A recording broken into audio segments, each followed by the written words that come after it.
जय हिंद मित्रांनो, नमस्ते. मी विजय कदम आपल्या सर्वांचं एज्युकेटिव्ह इंडिया ग्रुपमध्ये स्वागत करतोय.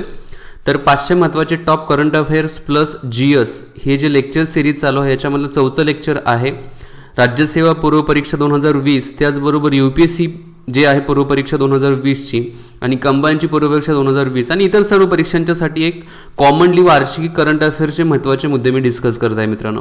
आणि याच्या अगोदरचे 3 लेक्चर जे आहेत त्या तिन्ही लेक्चरची लिंक खाली डिस्क्रिप्शन बॉक्समध्ये एका प्लेलिस्टमध्ये मिळेलच. त्याच्यामध्ये मी 500 महत्त्वाचे करंट अफेअर्स असं लिहील. ठीक आहे. त्याचबरोबर एज्युकेटिव्ह इंडिया ग्रुपचं जर टेलिग्राम चॅनल तुम्ही जॉईन केलं तर या चॅनलवरती सर्वच्या सर्व आजपर्यंत झालेल्या लेक्चरची लिंक भेटेल. मग हे सर्व लेक्चर जे आहे त्याची लिंक पण तुम्हाला तिथे भेटेल. आणि सर्वात महत्त्वाचं आपलं यूट्यूब चॅनल जे आहे त्याला सबस्क्राईब नक्कीच करा. शेजारचं बेल आयकॉन प्रेस करा जेणेकरून अशा प्रकारच्या व्हिडिओच्या नोटिफिकेशन सर्वात प्रथम तुमच्यापर्यंत येतील. तर चला आपण बघूया 1 बाय 1 महत्त्वाचे मुद्दे कोणते आहेत ते.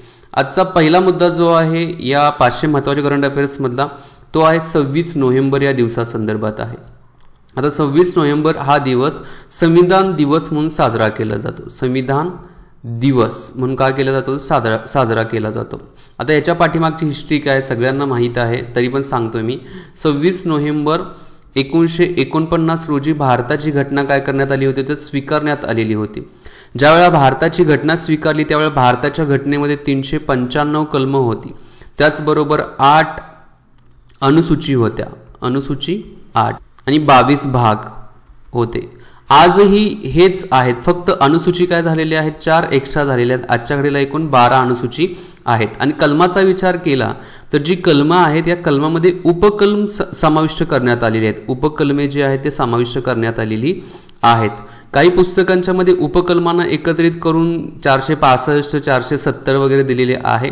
बट बेसिक जी कलमं आहे ते 395च आहेत. लक्षात ठेवा ही. ठीक आहे. आता आपला मुद्दा कळला की 26 नोव्हेंबर 1949ला काय केला जातो तर संविधान दिवस म्हणून साजरा केला जातो. भारताची जी घटना होती ती कधी स्वीकारण्यात आली तर 26 जानेवारी 1950ला भारताची घटना स्वीकारण्यात आलेली होती. आता जेव्हा 26 जानेवारी 1950ला भारताची घटना स्वीकारल्यानंतर भारताच्या घटनेची जी नियमावली आहे त्याचबरोबर रूल्स रेग्युलेशन आहे ते भारतामध्ये लागू व्हायला सुरुवात झाली. जसं राष्ट्रपतीचं पद असेल त्याचबरोबर संसदीय लोकशाही पद्धती असेल या सर्वांचा वापर जो आहे तो करायला सुरुवात केली. हा 26 नोव्हेंबर दिवस जो आहे तो संविधान दिवस म्हणून आता साजरा केला जात आहे. पण ज्यावेळेला घटना स्वीकारली जेव्हापासून हा साजरा केला जात आहे तेव्हापासून त्याला राष्ट्रीय कायदा दिवस म्हणून साजरा केला जात होता. राष्ट्रीय कायदा दिवस साजरा केला जातो. त्याच्यानंतर त्याचं नाव बदलून काय केलं तर संविधान दिवस असं करण्यात आलं. ठीक आहे. एवढे फॅक्ट्स आहेत लक्षात ठेवा. दुसरा महत्त्वाचा मुद्दा जो आहे या दुसऱ्या मुद्द्यामध्ये आपण बघणार आहोत की ETPBS. ETPBS काय आहे? ETPBS खूप महत्त्वाचं आहे. लॉंग फॉर्म मी याचं सांगणार आहे. इंग्लिशमध्ये आहे पण लक्षात ठेवायलाच पाहिजे. का लक्षात ठेवायला पाहिजे? जेव्हा मी एक्सप्लेन करेन त्यावेळेला तुम्हाला कळेल. ETPBS चा लॉंग फॉर्म आहे electronically transmitted postal ballot system. Electronically transmitted postal ballot system असं म्हटलेलं आहे. थोडक्यात त्याला पोस्टाच्या मार्फत केलेलं मतदान असं आपण म्हणतोय. त्याला पोस्टल बॅलॉट सिस्टीम असं म्हटलं जातं. मतदान असं म्हटलं जातं. आता याच्या बाबतीमध्ये काय सांगण्यात आलेलं आहे बघा. आता हे याच्या अगोदर पोस्टाच्या मार्फत केलं जात होतं. इथून पुढं इलेक्ट्रॉनिकली केलं जात आहे. इलेक्ट्रॉनिकचा वापर करून केलं जाणार आहे. आणि याच्या संदर्भात काय करण्यात आलेलं एक सिस्टीम जी आहे एक सिस्टीम तयार करण्यात आलेली आहे. आता ही सिस्टीम कुणाच्या मार्फत तयार केलेली आहे तर भारताचे जे केंद्रीय निवडणूक आयोग जो आहे सेंट्रल इलेक्शन कमिशन त्याचबरोबर सीडॅक या संस्थेच्या मार्फत काय केलेलं आहे दोघांनी एकत्रित येऊन हे ETPBS तयार केलेलं आहे. आता या इलेक्ट्रॉनिकली जे वोटिंग केलं जातं मतदान केलं जातं हे कुणासाठी आहे तर जे सर्व्हिस वोटर्स जे आहेत म्हणजे सेवेमध्ये भारताच्या त्याचबरोबर राज्याच्या सेवेमध्ये असणारे जे काही कर्मचारी आहेत अधिकारी आहेत तर त्यांच्यासाठी या वोटिंग पद्धतीचा मतदान पद्धतीचा वापर केला जाणार. त्याला सर्व्हिस वोटर्स असं म्हटलं जातं. आता कोण कोण याच्यामध्ये येतं बघा. पॅरामिलिटरीमधील असणारे काही जवान्स वगैरे असतील. आता पॅरामिलिटरी म्हणजे काय म्हणजे SSB असेल त्याचबरोबर BSF असेल. ओके. त्याच्यानंतर CRPF असेल CISF असेल त्याचबरोबर अशा बऱ्याच ज्या पॅरामिलिटरीच्या ज्या फोर्सेस आहेत त्याचबरोबर मिलिटरीमध्ये म्हणजे आर्मी नेव्ही एअरफोर्समध्ये असणारे जवान्स असतील अधिकारी असतील. त्याचबरोबर जे सरकारी म्हणजे केंद्र सरकार त्याचबरोबर राज्य सरकारच्या वेगवेगळ्या कार्यक्षेत्रामध्ये सेवा करत आहे अशा अधिकारी कर्मचारी असतील तर त्यांच्यासाठी या पद्धतीचा वोटिंग पद्धतीचा मतदान पद्धतीचा वापर केला जाणार आहे। याच्या अगोदर पण केला जात होता, फक्त तो पोस्टाच्या मार्फत केला जात होता। तर इथून पुढे कसा केला जाणार आहे, तर इथून पुढे इलेक्ट्रॉनिकली वोटिंग पद्धतीचा वापर केला जाणार आहे। काही अधिकारी याच्यामधले असतील, पॅरामिलिटरीमधले असतील, मिलिटरीमधील असतील किंवा इतर जे अधिकारी इंडियन फॉरेन सर्व्हिसला गेलेले असतील तर त्यांचीही काय केलं जाणार आहे, तर वोटिंग वगैरे या इलेक्ट्रॉनिक ट्रान्समिटेड पोस्टल बॅलेट सिस्टीमच्या मार्फत केलं जाणार आहे। सिंपल आहे, याचा लॉंग फॉर्म लक्षात ठेवा आणि याचा उद्देश काय आहे तो पण माहिती असू दे आणि कुणाच्या मार्फत हे तयार करण्यात आलेलं आहे आणि कुणासाठी आहे हे पण लक्षात ठेवा, त्याच्यावरती प्रश्न तयार होऊ शकतो। ठीक आहे, नेक्स्ट तिसरा मुद्दा आपण बघू। तिसरा मुद्दा आहे सर्वोच्च न्यायालयाने एक निर्णय दिलेला आहे। बघा, सर्वोच्च न्यायालय सुप्रीम कोर्ट असं म्हटलं जातं, मी शॉर्ट फॉर्म मध्ये SC लिहित आहे। आता सर्वोच्च न्यायालयाने निर्णय काय दिलेला आहे बघा, की जे SC अनुसूचित जाती त्याचबरोबर अनुसूचित जमाती ST जे आहेत यांना काय केलेलं आहे, तर नोकऱ्यांच्या मध्ये तर आरक्षण आहेच, नोकऱ्यांच्या मध्ये आरक्षण यांना आहेच, त्याचबरोबर त्यांना नोकरी भेटल्यानंतर, सरकारी नोकरी भेटल्यानंतर, जॉब भेटल्यानंतर त्यांना प्रमोशनमध्ये म्हणजे त्यांची जी बढती होती त्या प्रमोशनमध्ये पण काय करण्यात आले, तर आरक्षण देण्यात आलेलं आहे। आता सर्वोच्च न्यायालयाने याच्यावरती निकाल काय दिला बघा, जे प्रमोशनमध्ये जे आरक्षण दिलं जात आहे SC आणि ST साठी, हा यांचा मूलभूत हक्क नाही असं म्हटलेलं आहे। It is not fundamental rights of the SC आणि ST असं मेन्शन केलेलं आहे, म्हणजे फंडामेंटल्स राईटच्या अंतर्गत हे प्रमोशन येत नाही। कुणाचं, SC आणि STचं। लक्षात ठेवा, फक्त SC आणि ST या दोनच जमातींना काय कम्युनिटींना आरक्षण आहे प्रमोशनमध्ये, बाकी कोणालाही प्रमोशनमध्ये आरक्षण नाही। आता यांना का दिलेलं आहे ते पण माहिती असून दे। बघा, जे हायर अथॉरिटी जे असते, वरिष्ठ जे अधिकाऱ्यांचा गट जो असतो त्याच्यामध्ये समजा SC आणि STचे जे प्रतिनिधी आहे ते कमी असतील, त्यावेळेला त्यांना जर त्या प्रमाणामध्ये त्यांच्या लोकसंख्येच्या प्रमाणामध्ये त्यांचे प्रतिनिधी प्रशासनामध्ये पाहिजे असतील तर त्यांना प्रमोशनमध्ये तर रिझर्वेशन देणं गरजेचं आहे आणि या उद्देशानेच काय केलेलं आहे, तर त्यांना आरक्षण, त्यांच्या संदर्भातलं आरक्षण समाविष्ट करण्यात आलेलं आहे। पण हा त्यांचा काय नाही आहे, तर फंडामेंटल राईट्स, मूलभूत हक्क नाही असं सर्वोच्च न्यायालयाच्या मार्फत सांगण्यात आलेलं आहे। ठीक आहे, हे मुद्दे आहेत, माहिती असून दे। एखादी लाईन तयार केली जाऊ शकते बघा ऑप्शनमध्ये प्रश्नाच्या, की सर्वोच्च न्यायालयाच्या मते अनुसूचित जाती आणि अनुसूचित जमाती यांना बढतीमध्ये आरक्षण आहे, हे त्यांचा मूलभूत हक्क आहे असं म्हटलं जाऊ शकतं, पण नाही, तो त्यांचा मूलभूत हक्क नाही आहे। ओके, नेक्स्ट चौथा मुद्दा काय आपण तो बघू। चौथा मुद्दा जो आहे मतदारसंघ आयोगाच्या बाबतीमध्ये आहे, डिलिमिटेशन कमिशन असं म्हटलं जातं। मराठीत आपण त्याला काय म्हणतो, मतदारसंघ पुनर्रचना आयोग। आता याच्या संदर्भात घटनेमध्ये काय केलंय, तर भारताच्या घटनेमधील कलम जे 82 आहे, या 82 मध्ये मतदारसंघ पुनर्रचना आयोगाचा उल्लेख केलेला आहे। संसदीय पद्धतीमध्ये हे जे कलम आहे हे आहे देण्यात आलेले आहे बघा भारताच्या घटनेमध्ये, संसदेचाच भाग आहे कलमाचा अंतर्गत। आता याच्यामध्ये काय सांगितलेलं आहे, ज्या ज्या वेळेला प्रत्येक 10 वर्षानंतर लोकसंख्या मोजली जाईल किंवा आपण जनगणना केली जाईल, त्याच्यानंतर काय केलं जाईल, तर मतदारसंघाची पुनर्रचना केली जाईल असं सांगण्यात आलेलं होतं। आणि त्या बेसिसवरती बघा आतापर्यंत एकूण 4 डिलिमिटेशन कमिशन काय करण्यात आले, ते बसवण्यात आले होते मतदारसंघ पुनर्रचना आयोगाच्या मार्फत। 4 वेळा सेटअप करण्यात आलेला होता या कमिशनचा। आता कधी कधी केला होता, एक म्हणजे 1952 मध्ये केलं होतं, दुसरा आहे तो 1963 मध्ये केलेला होता, तिसरा आहे तो 1973 मध्ये केला होता आणि चौथा आहे तो 2002 मध्ये करण्यात आलेला होता। त्या वेळेला करण्यात आलेलं होतं, पण 1952 ला केलं, नंतर 1963 ला केलं, म्हणजे स्थापना जी होती 1962 ला करण्यात आली होती आणि त्यांचा रिपोर्ट जो होता त्या आधारावरती मतदारसंघ पुनर्रचना केली होती ती 1963 मध्ये करण्यात आली। तसं इथं पण तसंच करण्यात आली होती, इथेही तसेच होतं। फक्त काय झालं की 1963 नंतर प्रत्येक 10 वर्षानंतर मतदारसंघ पुनर्रचना करायला काय केला, थोडा विरोध होऊ लागला। विरोध होण्याचं कारणच होतं बघा, एखादं राज्य आहे त्या राज्याची लोकसंख्या वाढली, एखाद्या राज्याची लोकसंख्या कमी झाली, तर प्रदेश थोडा चेंज झाला ना, त्यामुळेच ही मतदारसंघ पुनर्रचना करायचा जो आयोगाचा मुद्दा होता प्रत्येक 10 वर्षानंतर थोडा एक्सटेंड करायला काय केली, ती सुरुवात करण्यात आलेली होती। मग त्या संदर्भात बघा, एक म्हणजे 42व्या घटनादुरुस्तीमध्ये काही शिफारसी देण्यात आलेल्या होत्या, त्याचबरोबर 84वी घटनादुरुस्ती आहे त्याच्यामध्ये पण काही शिफारसी दिल्या, 87वी घटनादुरुस्ती होती त्याच्यामध्ये पण काही शिफारसी देण्यात आलेल्या होत्या। आता शिफारसीच्या बाबतीमध्ये मी 2 मुद्दे सांगेल। एक म्हणजे जो मुद्दा आहे त्याच्यामध्ये काय मेन्शन केलेलं होतं की मतदारसंघाची पुनर्रचना करत असताना 84 व घटनादुरुस्तीच्या बाबतीमध्ये सांगेल की 1991ची लोकसंख्या विचारात घ्या असं म्हटलेलं होतं. ठीक आहे, पण 87वी घटनादुरुस्ती झाली, त्याच्यामध्ये काय सांगितलं, 1991च्या जागी 2001ची लोकसंख्या काय करा विचारात घ्या, आणि त्या आधारावरती 2002 मध्ये मतदारसंघ पुनर्रचना आयोगाने काय केली होती, तर तशा पद्धतीची शिफारस एक्सेप्ट केलेली होती सरकारच्या मार्फत आयोगाची, आणि नंतर त्या आधारावरती 2008 मध्ये मतदारसंघ पुनर्रचना करून 2009 मध्ये त्या आधारावरती काय करण्यात आलं, लोकसभेच्या त्याचबरोबर विधानसभेच्या निवडणुका घेण्यात आलेल्या होत्या. आता हे काय केलं जातं ते आपल्याला कळलं, मतदारसंघ पुनर्रचना, कारण काही प्रदेशामध्ये लोकसंख्या वाढली असेल, काही प्रदेशामध्ये लोकसंख्या कमी झाली असेल, तर प्रत्येक उमेदवारासाठी काय असेल, एक ठराविक लोकसंख्या असावी. म्हणजे समजा 10 लाख लोकसंख्या जर एका खासदारासाठी असेल तर पूर्ण भारतामध्ये सरासरी 10 लाख लोकसंख्या असावी, या उद्देशानेच मतदारसंघाची पुनर्रचना केली जाते. ठीक आहे, लक्षात ठेवा, आतापर्यंत एकूण 4 वेळा मतदारसंघ पुनर्रचना आयोगाचं सेटअप करण्यात आलेलं आहे. 1952, 1963, 1973 आणि 2002 मध्ये करण्यात आलेलं आहे. नेक्स्ट आपण 5वा मुद्दा बघू. 5वा मुद्दा काय आहे, तर 5वा मुद्दा देण्यात आलेला आहे सेक्शन 124 संदर्भात आहे. सेक्शन 124A काय आहे सेक्शन 124, परीक्षेला प्रश्न विचारला जाऊ शकतो, कारण याच्यावरती बराच वाद पण चालू होता. एक म्हणजे भारताचं इंडियन पिनल कोड जो आहे IPC, तर सेक्शन 144A जे आहे ते राजद्रोहा संदर्भात आहे. राजद्रोह किंवा आपण त्याला काय म्हणू शकतो, देशद्रोह, त्याच्या संदर्भात हे कलम समाविष्ट करण्यात आलेलं होतं. जो 1860चा इंडियन पिनल कोडचा कायदा आहे, भारतीय दंड संहिता म्हटलं जातं, त्याचा जो कायदा आहे त्याच्या अंतर्गत काय करण्यात आलं होतं, तर सेक्शन 124A ॲड करण्यात आलं होतं. आता त्यावेळेला ते ब्रिटिशांनी काय ॲड केलेलं होतं की जे भारतीय होते, भारतीय ब्रिटिश सरकारच्या विरोधात काय करत होते, वेगवेगळ्या प्रकारच्या हिंसक ॲक्टिव्हिटीज करत होते, ज्या क्रांतिकारी संघटना होत्या, म्हणजे आपले भगतसिंग असतील, राजगुरू असतील, सुखदेव असतील, तर अशा क्रांतिकारकांना अटक करण्यासाठी, त्यांच्यावरती राजद्रोहाचा, देशद्रोहाचा गुन्हा दाखल करण्यासाठी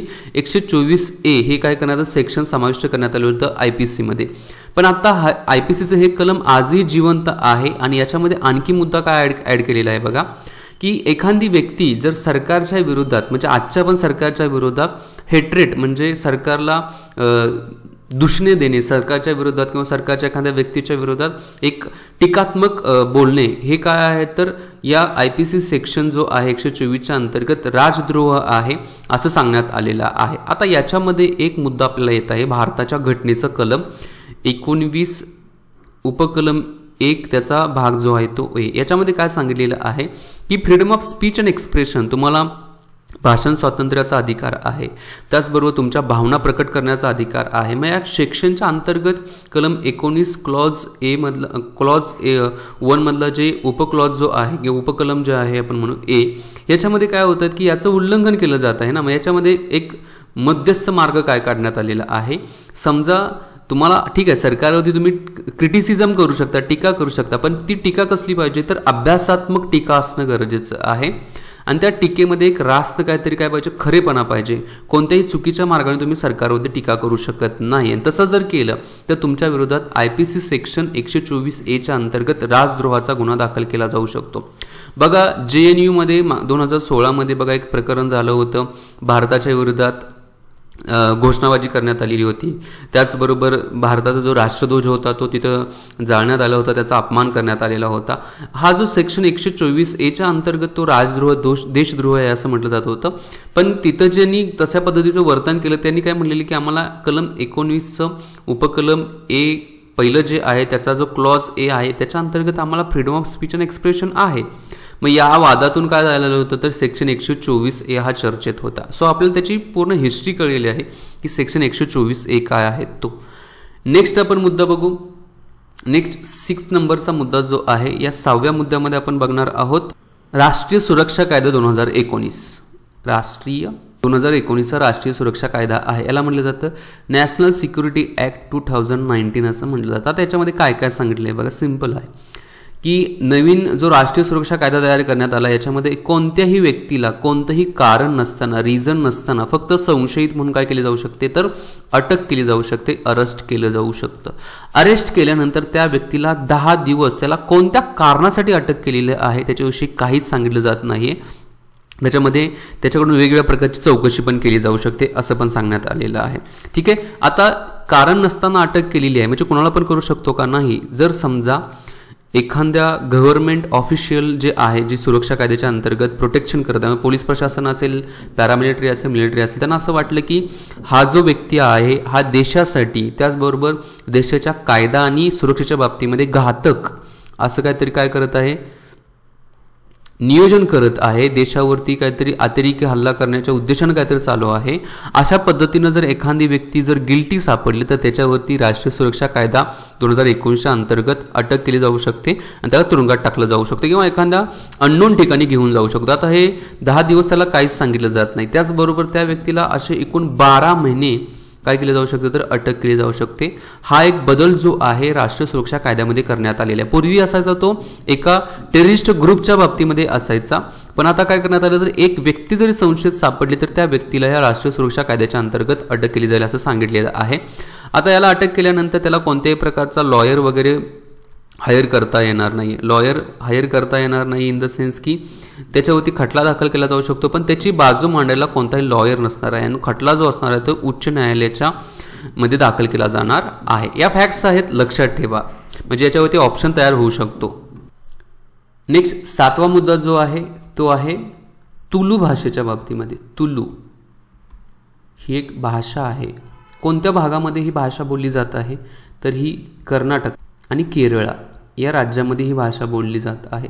आता या कर्नाटक केरळमध्ये बोलली जात आहे. या भाषेची मागणी काय आहे कर्नाटक आणि केरळाची, की या भाषेला तुम्ही काय करा की भारताचं संविधान आहे, संविधानामधलं जे 8वी अनुसूची आहे भाषेसंदर्भात आहे बघा, तर हा 8व्या अनुसूचीमध्ये तुम्ही काय करा, या भाषेला ॲड करा, अशी मागणी आहे कर्नाटक आणि केरळाची. आता 8व्या अनुसूचीमध्ये आत्ता टोटल किती भाषा आहेत, तर 22 भाषांचा समावेश करण्यात आलेला आहे 8व्या अनुसूचीमध्ये. आणि भाषेसंदर्भात भारतीय संविधानातील कलम 344 उपकलम ए पहिलं, त्याचबरोबर 351 जे आहे ते भाषेसंदर्भातली कलमं देण्यात आलेली आहे.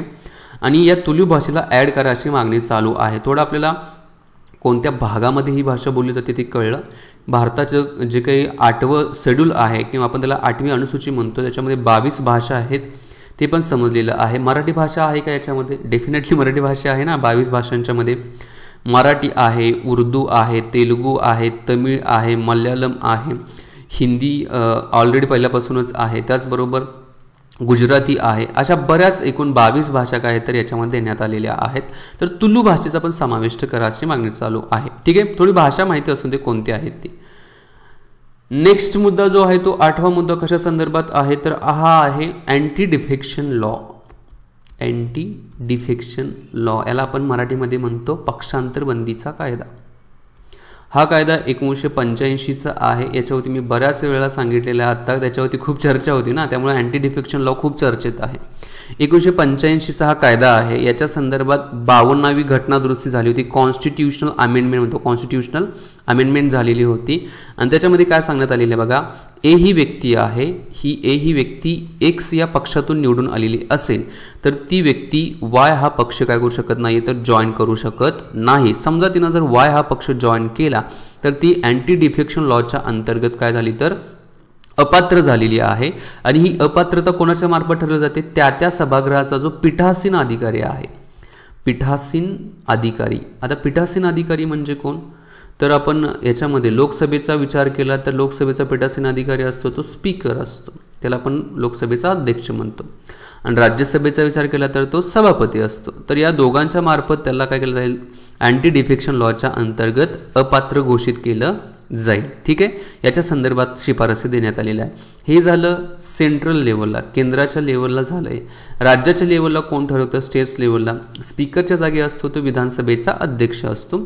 आणि जर सभापती विचार केला तर तो एखाद्या राज्यामध्ये विधान परिषद आहे, महाराष्ट्रामध्ये विधान परिषद आहे, तर तिथे सभापती याच्या बाबतीमध्ये काय करत असतो, तर निर्णय घेत असतो. त्यामुळे एका व्यक्तीला एका पक्षातून दुसऱ्या पक्षामध्ये जाता येत नाही निवडून आल्यानंतर. पण समजा एखाद्या व्यक्तीला तरीही दुसऱ्या पक्षामध्ये जायचं असेल, म्हणजे ए ही व्यक्ती आहे, पुन्हा तेच उदाहरण घेऊ, ए ही व्यक्ती आहे, एक्स पक्षातून निवडून आलेली आहे, त्याला वाय पक्ष जॉईन करायचा असेल, त्याला एक सिंपल ऑप्शन दिला आहे, ज्या पक्षातून निवडून आलेला आहे, आमदार असेल किंवा खासदार असेल, त्याचा राजीनामा द्यायचा. आणि राजीनामा दिल्यानंतर तू वाय हा पक्ष काय करू शकतो, जॉईन करू शकतो. ज्यावेळी तू वाय हा पक्ष जॉईन करशील त्यावेळेला तू पक्षांतर बंदीच्या कायद्याच्या अंतर्गत येत नाही, असं आहे. ठीक आहे, सिंपल आहे, याच्यामध्ये काही कोणतं असं मोठं काही रॉकेट सायन्स नाही आहे. ठीक आहे, नेक्स्ट 9वा मुद्दा आपण बघू. 9वा मुद्दा आहे तो आहे नागरिकत्व कायदा 2019च्या बाबतीमध्ये आहे. सिटीजन केलेली आहे. अमेंडमेंटला मराठीमध्ये म्हणतात सुधारणा. अमेंडमेंट केलेली आहे 2019 आहे. तर याच्यामध्ये काय सांगितलेलं आहे बघा. पाकिस्तान, अफगाणिस्तान, त्याचबरोबर बांगलादेश या तिन्ही देशांच्या मधून भारतामध्ये मुस्लिम सोडून बेकायदेशीर आले असतील तर त्यांना भारतीय नागरिकत्व दिलं जाईल. भारतीय असं ह्या नागरिकत्व कायदा 2019 मध्ये सांगण्यात आलेलं आहे. कोण सोडून? तर मुस्लिम सोडून त्यांना दिलं जाईल असं म्हटलेलं आहे. आता मग मुस्लिम सोडून कोण कोण येत आहेत? तर हिंदू असतील, त्यानंतर ख्रिश्चन असतील, शीख असतील, बौद्ध असतील, जैन असतील, त्याचबरोबर पारशी असतील. तर या सर्वांना भारतीय नागरिकत्व दिलं जाईल असं या कायद्यामध्ये सांगितलेलं आहे. कोणत्या कोणत्या देशातून? पाकिस्तान, अफगाणिस्तान आणि बांगलादेश. ठीक आहे. तर हे आपण 9 मुद्दे बघितलेले आहेत. एक 10वा मुद्दा बघू आणि राहिलेले जे मुद्दे आहेत आपण नेक्स्ट लेक्चरला बघू. ठीक आहे. जास्त ओव्हरलोड करायला नको असं मला वाटतंय. ठीक आहे. राष्ट्रगीताच्या बाबतीमध्ये थोडं आपण माहिती बघू. राष्ट्रगीत. भारताचं राष्ट्रगीत काय आहे? जनगण मन. ओके, सगळ्यांना माहित आहे. राष्ट्रगीत किती सेकंद म्हणायला पाहिजे? तर 52 सेकंदामध्ये कंप्लीट करायला पाहिजे. एक स्टँडर्ड टाइम आपण म्हणू शकतो. राष्ट्रगीत पहिल्यांदा कधी गाण्यात आलं होतं? 27 डिसेंबर 1911 रोजी कलकत्ता या ठिकाणी झालेला कलकत्ता या ठिकाणी झालेलं जे काही सेशन होतं, म्हणजे सभा होती, बैठक होती, कोणाची? तर इंडियन नॅशनल काँग्रेसची. त्यामध्ये पहिल्यांदा गाण्यात आलं होतं. 27 डिसेंबर 1911 मध्ये गाण्यात आलेलं होतं. ठीक आहे. आता राष्ट्रगीताला राष्ट्रगीत म्हणून मान्यता दिली. देशाचं गीत राष्ट्रगीत आहे कधी मान्यता दिली? तर 24 जानेवारी 1950 रोजी जी काही संविधान सभेची शेवटची बैठक होती त्यावेळेला मान्यता देण्यात आलेली होती. या वेळेला राष्ट्रगीत याला मान्यता दिली. त्याचबरोबर देशाचे राष्ट्रपती पण आहे, ते राष्ट्रपती पदाला रितसर मान्यता देण्यात आलेली होती. 24 जानेवारी 1950 रोजी देण्यात आले होते. आणि राष्ट्रगीत जे आहे ते कोणाच्या मार्फत लिहिलं? तर रवींद्रनाथ टागोर यांच्या मार्फत लिहिण्यात आलेलं आहे. ठीक आहे. 10 महत्त्वाचे मुद्दे आहेत, व्यवस्थित समजून घ्या. याच्या नोट्स जे आहेत ते नोट्स काढा जेणेकरून तुम्हाला रिवाइज करण्यासाठी थोडं बरं पडू शकतं. मी तर थांबतो. व्हिडिओ आवडले असेल लाईक, शेअर आणि सबस्क्राईब नक्कीच करा. जय हिंद, जय महाराष्ट्र, जय भारत, वंदे मातरम.